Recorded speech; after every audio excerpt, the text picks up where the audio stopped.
we're voting for the Game Awards. It has been an incredible year of gaming, and to my best ability, I have played some great games that actually came out this year. They all deserve a win. All of these titles here, they all deserve recognition. Out of these games, I was only able to play 1, 2, and 3 of those, and I loved them very much. I loved all of them. They were very exciting. They were very innovative in their own ways, even though Kingdom Come and Death Stranding, they were both sequels, while Hades was also a sequel, but I am not very good at Hades.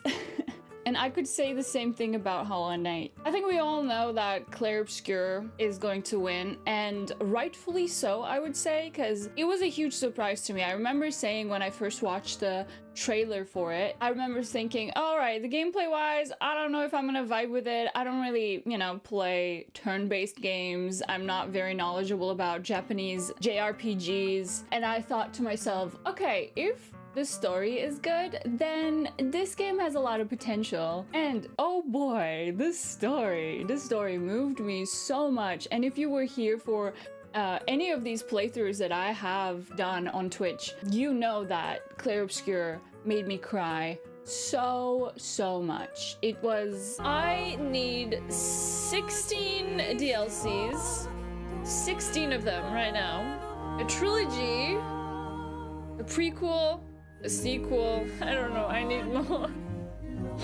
You could really see the love and tension and passion poured into every single detail in Clair Obscur. I could say the same for Death Stranding 2, Kingdom Come Deliverance 2, and I'm sure for the rest of these games as well, even though I haven't played them. Unfortunately, yeah. If I had played these 3 as well, I feel like it would have been even harder for me to decide. Kingdom Come Deliverance 2, a phenomenal game. Even better than the first game. If you love the first game, you're gonna even love the second even better. I know I kind of abandoned it. I wanted to play it on my own, and I ended up pouring around like 50 hours into it, and then I still need to go through the wedding. And then I kind of got distracted by other games. Death Stranding 2, a phenomenal production, a phenomenal game with a great story. Although I have finished and I've poured around like more than 100 hours into this game, I am still trying to get all of the achievements for Death Stranding 2. I am stuck at the end, the last order that, if you play this game, you know which one I'm talking about. But story-wise, the more I thought about it, the more I felt like I kind of prefer the first one's story, even though this one still moved me very much, and I believe that it deserves all of the recognition. But it is so difficult. It's so difficult to decide. Honestly, all of these games are winners in my eyes. But Clair Obscur Expedition 33, with its writing, with its original soundtrack, with its innovative gameplay, the storytelling, the characters. Did I say storytelling again? Yes. And yeah, it deserves it, and it's gonna win. So congrats to all the French people out there. All right, next category, the best game direction. Oof, awarded for outstanding creative vision and innovation in game direction and design. Oh my gosh. Okay, Ghost of Yotei. I'm so sad about Ghost of Yotei because I haven't played it yet. Just before Yotei came out, I finished Tsushima, so I felt like I needed a little break from all of the ghosting. So I'm giving a little bit of time to myself and work on my backlog during this time. You know, I don't want to just vote everything for Clair Obscur, but honestly, they did do a very good job with all of these categories that they were nominated. The way Clair Obscur made me love a genre that I was not really familiar with. For that, I think the game direction also, my vote for this category also goes to Clair Obscur. I swear I'm gonna vote for other games too. They all deserve it. Best narrative. For Silent Hill F, I was so excited for this game, and it ended up being really fun. But the difficulty of this game and the fact that they kind of hid the multiple endings for New Game Plus, which I don't have time to play the same game over and over again for. Although, I'll be honest, when I first started the New Game Plus on my own, and I felt like, yeah, this is different enough to make up for that, I guess. But yeah, I think a lot of people will agree Silent Hill F's story was chef kiss. It talked about things that we don't really get to see about Japan in the media, and it was very true to itself in Silent Hill in that matter. I thought so. But the gameplay wise, there are so many flaws that made the experience not as captivating. Yeah, I think this one goes to Death Stranding. All right, next category: best art direction for outstanding creative and or technical achievement in artistic design and animation. Oh my gosh. I mean, Kojima games are always, I feel like, very creative and or technical.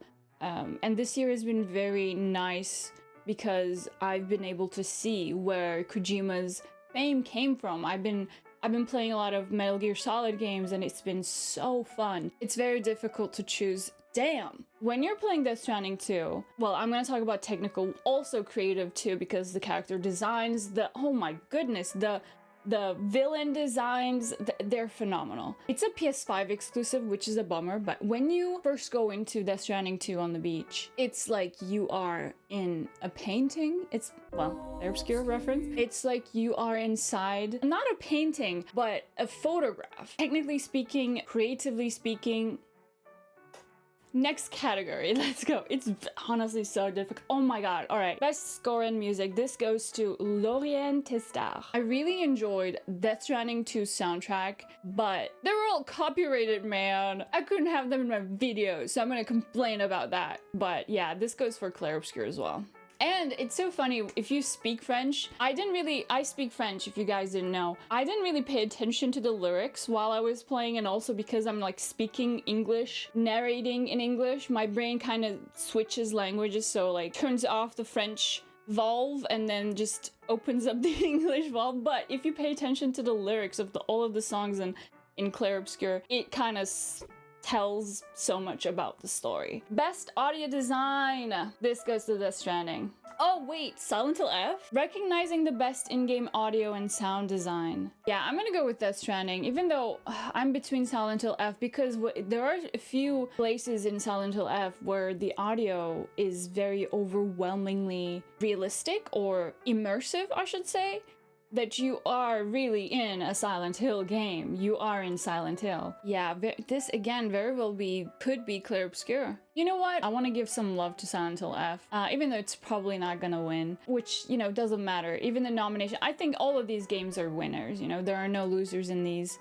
Oh my goodness! And yes, yeah, all of these people are winners. Ben Starr, Charlie Cox, Erika Ishii, Jennifer English, Konatsu Kato, Troy Baker. It's so strange to me. Indiana Jones was a good game, but I had some technical difficulties at the release that made me really annoyed, so I didn't really get to finish it. But it's so funny to me because Troy Baker should have been nominated as Higgs here, in my opinion. If that was the case, I would have voted for Higgs, because oh my god, what a villain. I loved him there. I'm going to go with Ben Starr. I am kind of team Verso here, even though we love Mael. Innovation in accessibility. Oh, South of Midnight. I feel like a lot of people forgot about South of Midnight. What a game that was. And also, why wasn't South of Midnight nominated for the best soundtrack, best score and music? It should have been there. Have you listened to any of the songs in South of Midnight? They are. Mama will be there.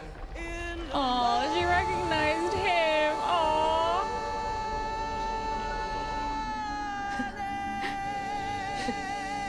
Oh, they're back to. Oh, let's go. Me next.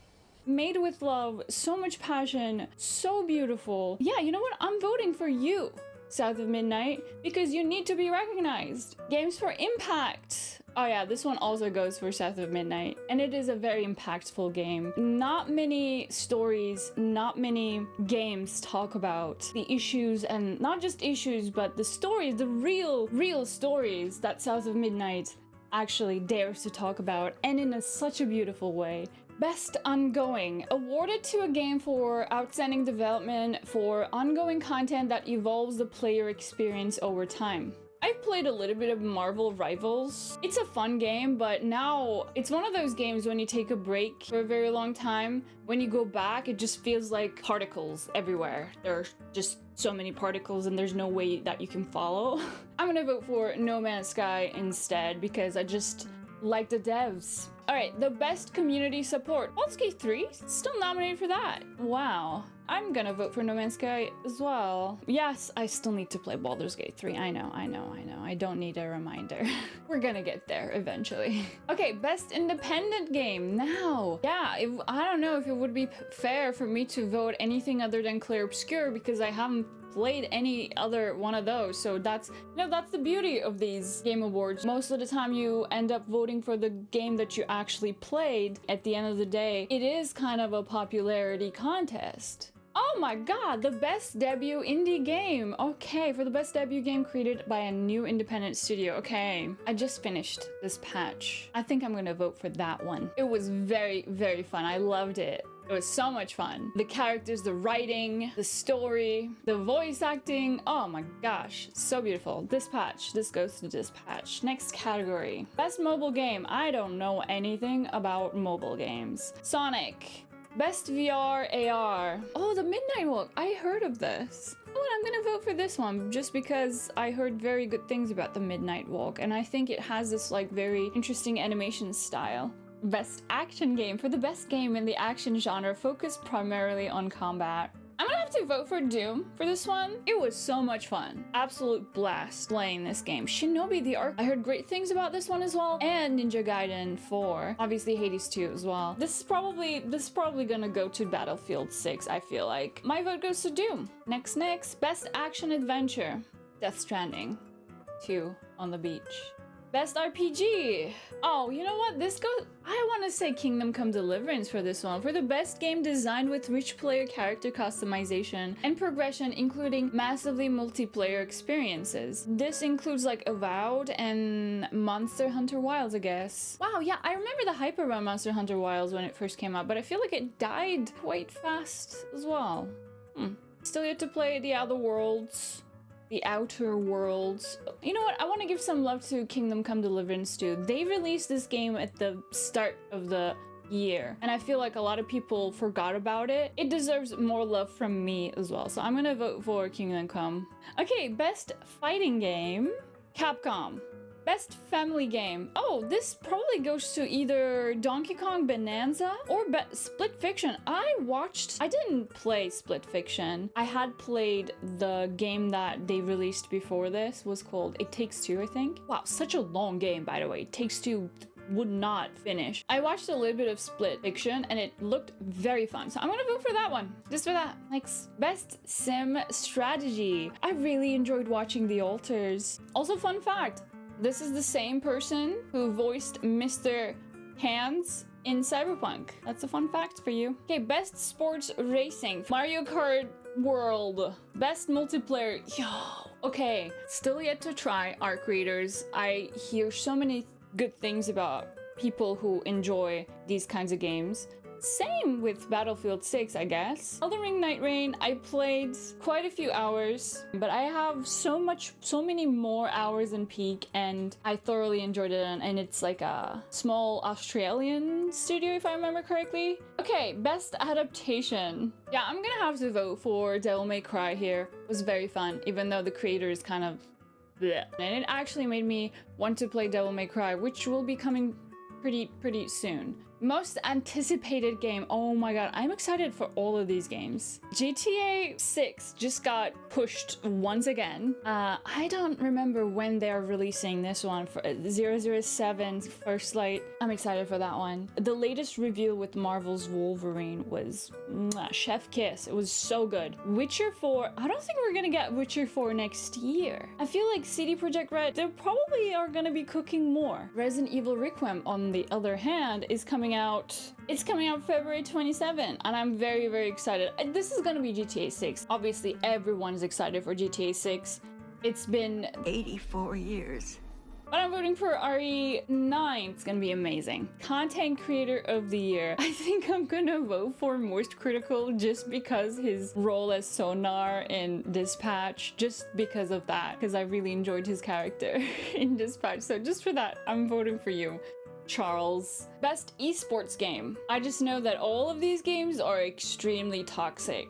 So I'm gonna go with Valorant. Valorant has a really good art style. Best esports athlete. I don't know any of these people, but let's see. Watanabe. Best esports team. Which game do I like? Going for Vitality, I guess. I can see my card now. My voting card. Let's see. Look at that. Look at that. That's an old picture. This year especially has been really difficult to decide which game to choose for all of these categories. To my best ability, I'm very glad that I got to play them. I would love to see your choices in the comments. The Game Awards will be live on December 11, and we will be watching it live on Twitch. So if you would like to join us, you can see all of my links in the description. Anyway, thanks for watching and see you on the next one. Bye!